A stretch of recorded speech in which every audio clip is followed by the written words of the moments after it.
नमस्कार मित्रों, स्वागत है आपका आपके अपने YouTube चैनल सारथी एजुकेशनल में। और मैं फिर से एक बार उपस्थित हूँ निकट भविष्य में आयोजित होने वाली यूपी टेट और पीआरटी अर्थात सुपर टेट की परीक्षाओं को दृष्टिगत रखते हुए संस्कृत विषय के कुछ अति महत्वपूर्ण प्रश्नों की एक श्रृंखला लेकर। तो आज की यह श्रृंखला हमारी आगामी टेट और सुपर टेट की परीक्षाओं के संदर्भ में है, संस्कृत विषय के संदर्भ में है। और यह आज की श्रृंखला हमारे लिए वास्तव में बहुत ही महत्वपूर्ण होने वाली है। आज की श्रृंखला में हमने कुछ बहुत ही महत्वपूर्ण प्रश्नों का संकलन किया है, चयन किया है। तो आज की यह क्लास वास्तव में बहुत ही महत्वपूर्ण होने वाली है। तो आप लोगों से निवेदन है, आज का यह वीडियो आप ज़्यादा से ज़्यादा लाइक करें, शेयर करें। और यदि आप हमारे इस चैनल पर नए हैं तो सबसे पहले आप हमारे इस चैनल को सब्सक्राइब कर लें। और आइए हम लोग बढ़ते हैं आज की श्रृंखला की ओर और देखते हैं हमारा आज का पहला प्रश्न क्या है। तो पुनः बता दें, आज की यह श्रृंखला हमारे निकट भविष्य में आयोजित होने वाली टेट और सुपर टेट की परीक्षाओं के संदर्भ में है और बड़ी महत्वपूर्ण श्रृंखला है। तो देखते हैं आज का पहला प्रश्न क्या है। पहला प्रश्न है, चक्रिन ढौक से किस सूत्र का उदाहरण है। हमें बताना है चक्रिन ढौक से किस सूत्र का उदाहरण है। स्तोह इष्टुना इष्टुः या इष्टुना इष्टुः या न पदांता टोरनाम या तोह शी। तो सही विकल्प क्या हो जाएगा ABCD में से चक्रिण ढौक से किस सूत्र का उदाहरण है। 4 विकल्प दिए हुए हैं, सही विकल्प क्या हो जाएगा। तो सही विकल्प हो जाएगा इष्टुना इष्टुः। चक्रण ढौक से किस सूत्र का उदाहरण है। इष्टुना इष्टुः का है। यह इष्टुत्व संधि का उदाहरण है। और इष्टुना इष्टुः सूत्र हमें बताता है कि जब दंत स और तवर्ग का योग मूर्धन्य ष और टवर्ग से होता है तो दंत स मूर्धन्य ष में और तवर्ग टावर्ग में परिवर्तित हो जाता है। ठीक है, तो सही विकल्प यहाँ पर हो जाएगा बी, दूसरा विकल्प सही हो जाएगा। पुनः बढ़ेंगे हम लोग अगले प्रश्न की ओर और देखेंगे आज का हमारा अगला महत्वपूर्ण प्रश्न क्या है। हमारा आज का अगला प्रश्न है प्रत्याहार विधायक सूत्र है। हमें बताना है कि प्रत्याहार विधायक सूत्र कौन सा है। तो तुल्यास प्रयत्नम सवर्णम है या माहेश्वर सूत्र है। ये तो कोई सूत्र है नहीं ना, माहेश्वर सूत्र हमारे 14 हैं। आदिरंतेन सहायता सूत्र होगा या सुप्तिगंतम पदम होगा। तो हमें बताना है कि प्रत्याहार विधायक अर्थात प्रत्याहार का विधान करने वाला सूत्र क्या है। तुल्यास प्रयत्नम सवर्णम हो जाएगा, आदिरंतेन सहायता या सुप्तिगंतम पदम हो जाएगा। तो जल्दी से बताएंगे सही उत्तर क्या है। तो जल्दी से हमें बताना है सही उत्तर क्या है। और सही उत्तर हो जाएगा यहाँ पर आदिरंतेन सहायता। प्रत्याहार निर्माण का, प्रत्याहार बनाने का या प्रत्याहार विधायक सूत्र क्या है, आदिरंतेन सहायता। तो सही विकल्प हो जाएगा सी। और आगे बढ़ेंगे अगले प्रश्न की ओर, देखेंगे हमारा आज का सबसे महत्वपूर्ण अगला प्रश्न क्या है। तो अगला प्रश्न है हमारा, लघु सिद्धांत कौमुदी किसके द्वारा रचित है। हमें बताना है कि लघु सिद्धांत कौमुदी की रचना किसके द्वारा की गई है। भट्टोजी दीक्षित के द्वारा, नागेश भट्ट के द्वारा, कैयट के द्वारा या वरदराज के द्वारा। लघु सिद्धांत कौमुदी किसकी रचना है, भट्टोजी दीक्षित की है क्या। देखिए भट्टोजी दीक्षित की रचना है केवल सिद्धांत कौमुदी। ठीक है, और यहाँ पर सिद्धांत कौमुदी के पहले लघु लगा हुआ है। सिद्धांत कौमुदी के पहले यदि लघु है या मध्य है या सार है, अर्थात लघु सिद्धांत कौमुदी, मध्य सिद्धांत कौमुदी और सार सिद्धांत कौमुदी, ये सभी रचनाएं किसकी हैं, वरदराज की हैं। तो लघु सिद्धांत कौमुदी रचना किसके द्वारा लिखी गई है, किसकी रचना है, वरदराज।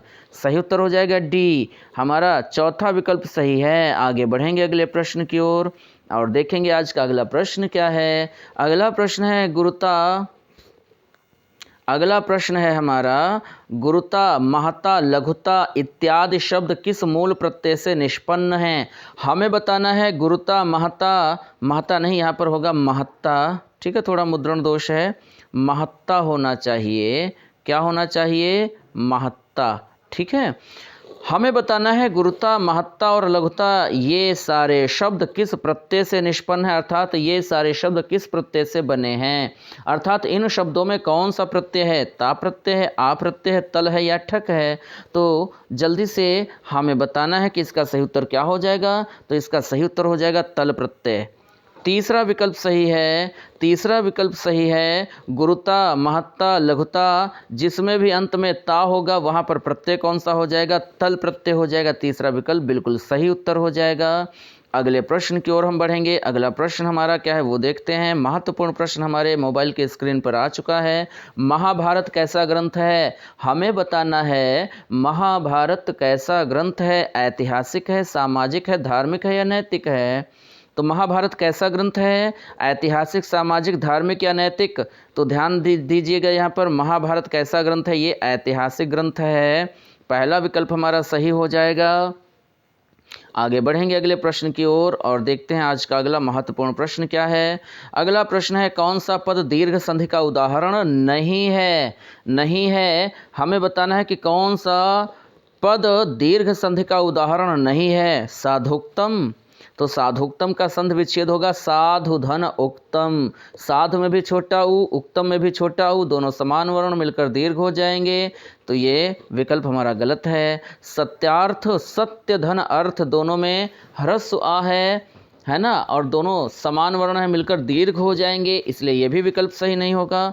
होत्र ऋकारः, होत्र ऋकारः में दोनों समान वर्ण है, होत्र में भी री है और ऋकार में भी री है, इसलिए ये भी विकल्प हमारा सही नहीं होगा। हमें बताना है कि दीर्घ संधि का उदाहरण कौन नहीं, और जबकि ये तीनों हमारे दीर्घ संधि के ही उदाहरण हैं, इसलिए तीनों गलत। अब देखते हैं चौथा विकल्प पित्रादेशः, पितृधन आदेश। पितृ में री है और आदेश में आ है, री के बाद असमान स्वर आया है, यण संधि है और यण संधि है, दीर्घ संधि नहीं है, इसलिए सही विकल्प हमारा हो जाएगा चौथा। कौन सा पद दीर्घ संधि का उदाहरण नहीं है, पित्रादेश दीर्घ संधि का उदाहरण नहीं है। आगे बढ़ते हैं अगले प्रश्न की ओर और देखते हैं आज का अगला महत्वपूर्ण प्रश्न क्या है।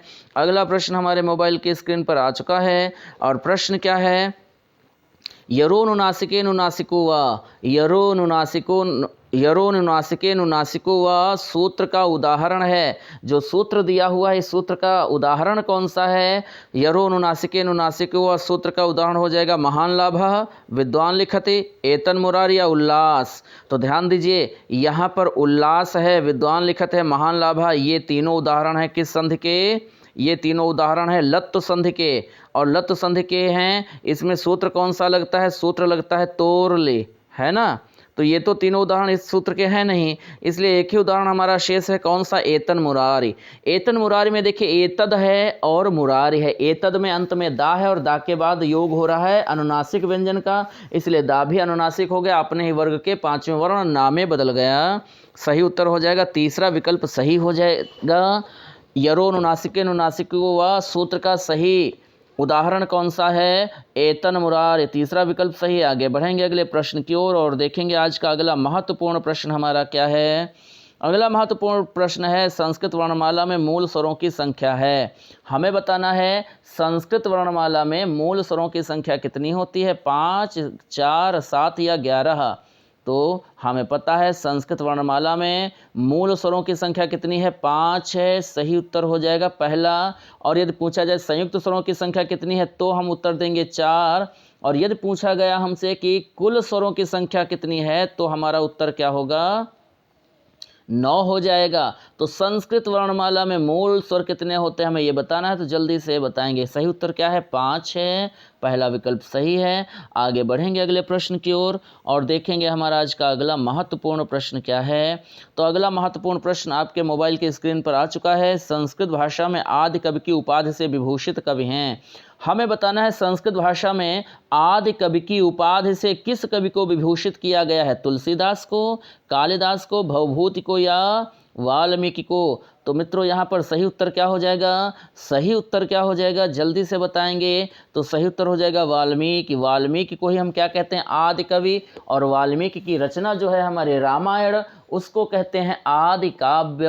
तो सही उत्तर हो जाएगा डी, वाल्मीकि, चौथा विकल्प सही है। और पुनः बढ़ेंगे आगे अगले प्रश्न की ओर और हम देखेंगे आज का अगला महत्वपूर्ण प्रश्न क्या है हमारा। तो अगला महत्वपूर्ण प्रश्न हमारे मोबाइल के स्क्रीन पर फिर से आ चुका है। तो देखिए अगला प्रश्न है, राज्ञः समीपम का समस्त पद है। राज्ञः समीपम का समस्त पद क्या है, ये बताने से पहले यदि आप नए हैं तो इस चैनल को सब्सक्राइब जरूर कर लें और इस वीडियो को लाइक करें और शेयर करें। ठीक है, तो आइए देखते हैं राज्ञः समीपम का समस्त पद क्या होगा। उपराजन होगा, राज समीपम होगा, उपराजम, या इनमें से कोई नहीं। तो राज्ञः समीपम का समस्त पद हो जाएगा उपराजम। क्या हो जाएगा, उपराजम। और उपराजम में समास कौन सा है, अव्ययी भाव समास है। कौन सा समास है, अव्ययी भाव समास है। अव्ययी भाव समास कहाँ पर होता है, जहाँ पर पहला पद अव्यय होता है वहाँ पर अव्ययी भाव समास होता है। और जहाँ पर भी आपको उपसर्ग दिख जाए, जैसे उप है, प्रति है, आंग है, ये उपसर्ग दिख जाए तो वहाँ पर समास कौन सा हो जाता है, अव्ययी भाव समास हो जाता है। तो राज्ञः समीपम का समस्त पद हो जाएगा उपराजम। तीसरा विकल्प सही है। आगे बढ़ेंगे अगले प्रश्न की ओर और देखेंगे अगला प्रश्न क्या है। बड़ा महत्वपूर्ण प्रश्न है, सरल सा प्रश्न है। होत ऋकार इस शब्द की सिद्ध करने वाला सूत्र है। अर्थात हमें बताना है कि होत ऋकार में किस सूत्र से संधि हो रही है। अका सवर्ण दीर्घा से, अंतादिवच्च से, गिंच से, या निपात एका जनांग से। तो सही उत्तर जल्दी से बताना है क्या हो जाएगा, और सही उत्तर हमारा हो जाएगा अकः सवर्णे दीर्घः।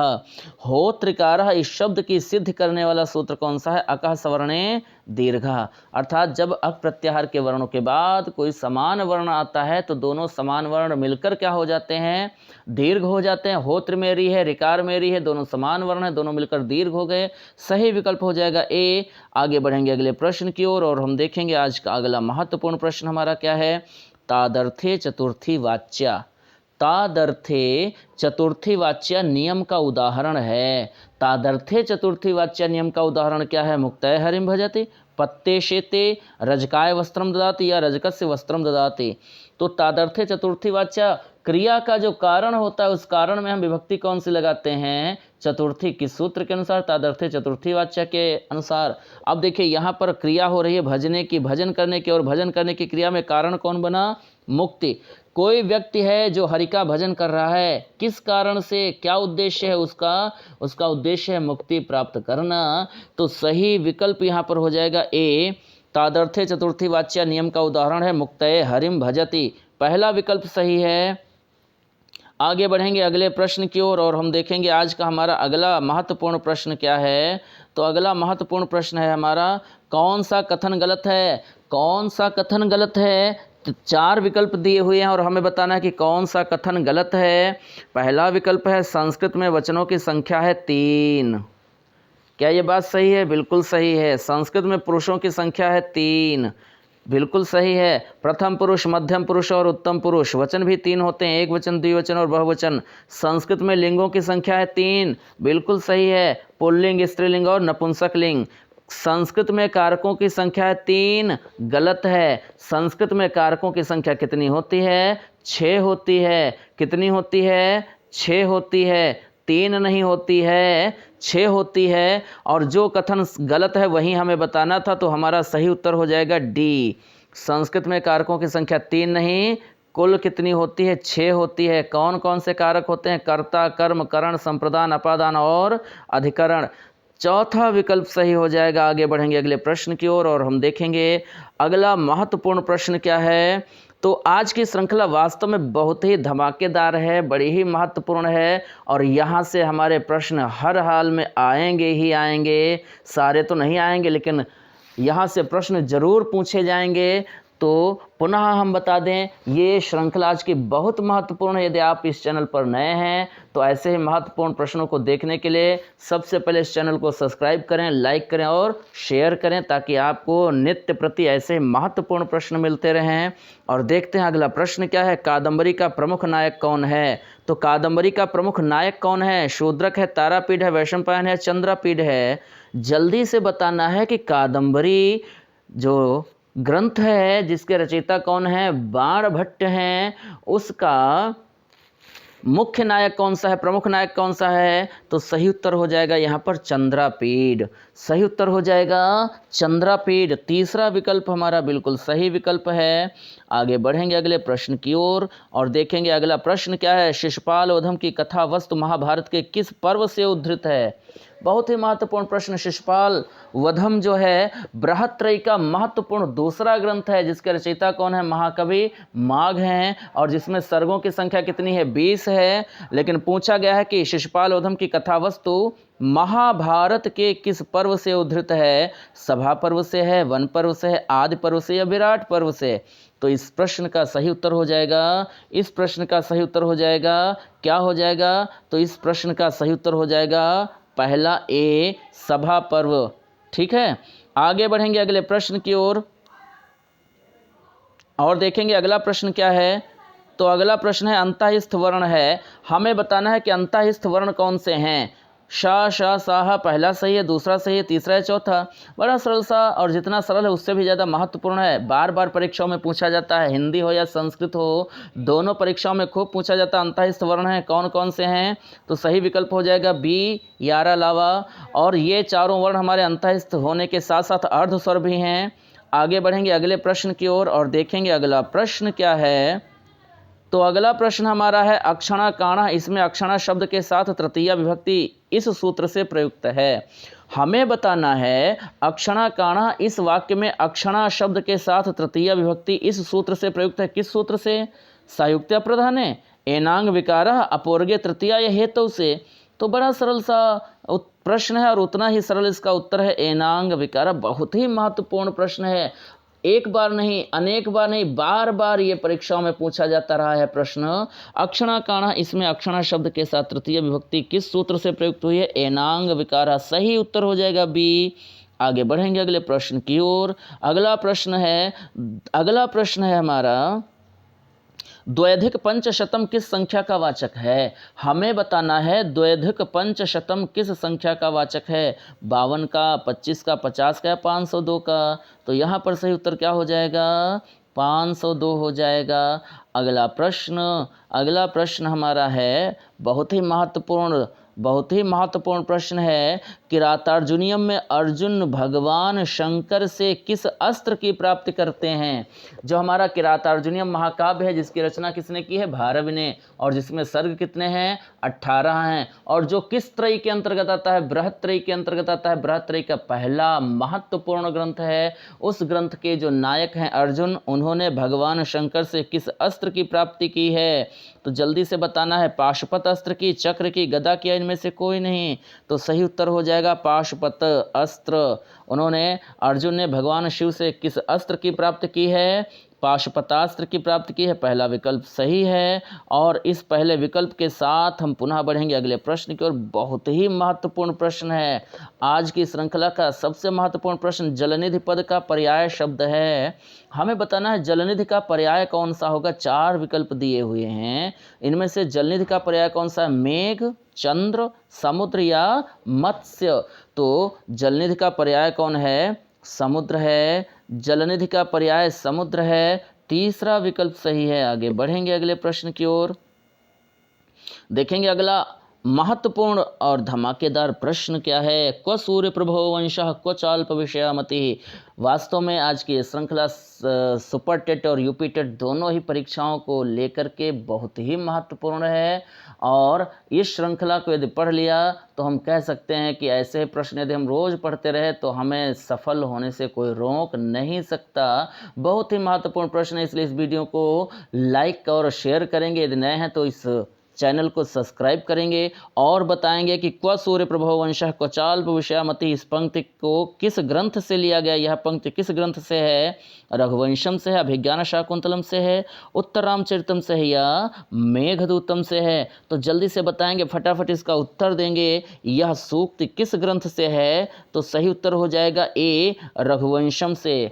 क्व सूर्य प्रभो वंशः क्व चाल्प विषयामति, यह सूक्त किस ग्रंथ से है? रघुवंशम से है। और रघुवंशम के रचयिता कौन है? महाकवि कालिदास हैं। रघुवंशम किस त्रयी के अंतर्गत आता है? तो हमें उत्तर बताना है, तुरंत उत्तर देना है। ये आता है लघुत्रयी के अंतर्गत। चलिए बढ़िया है।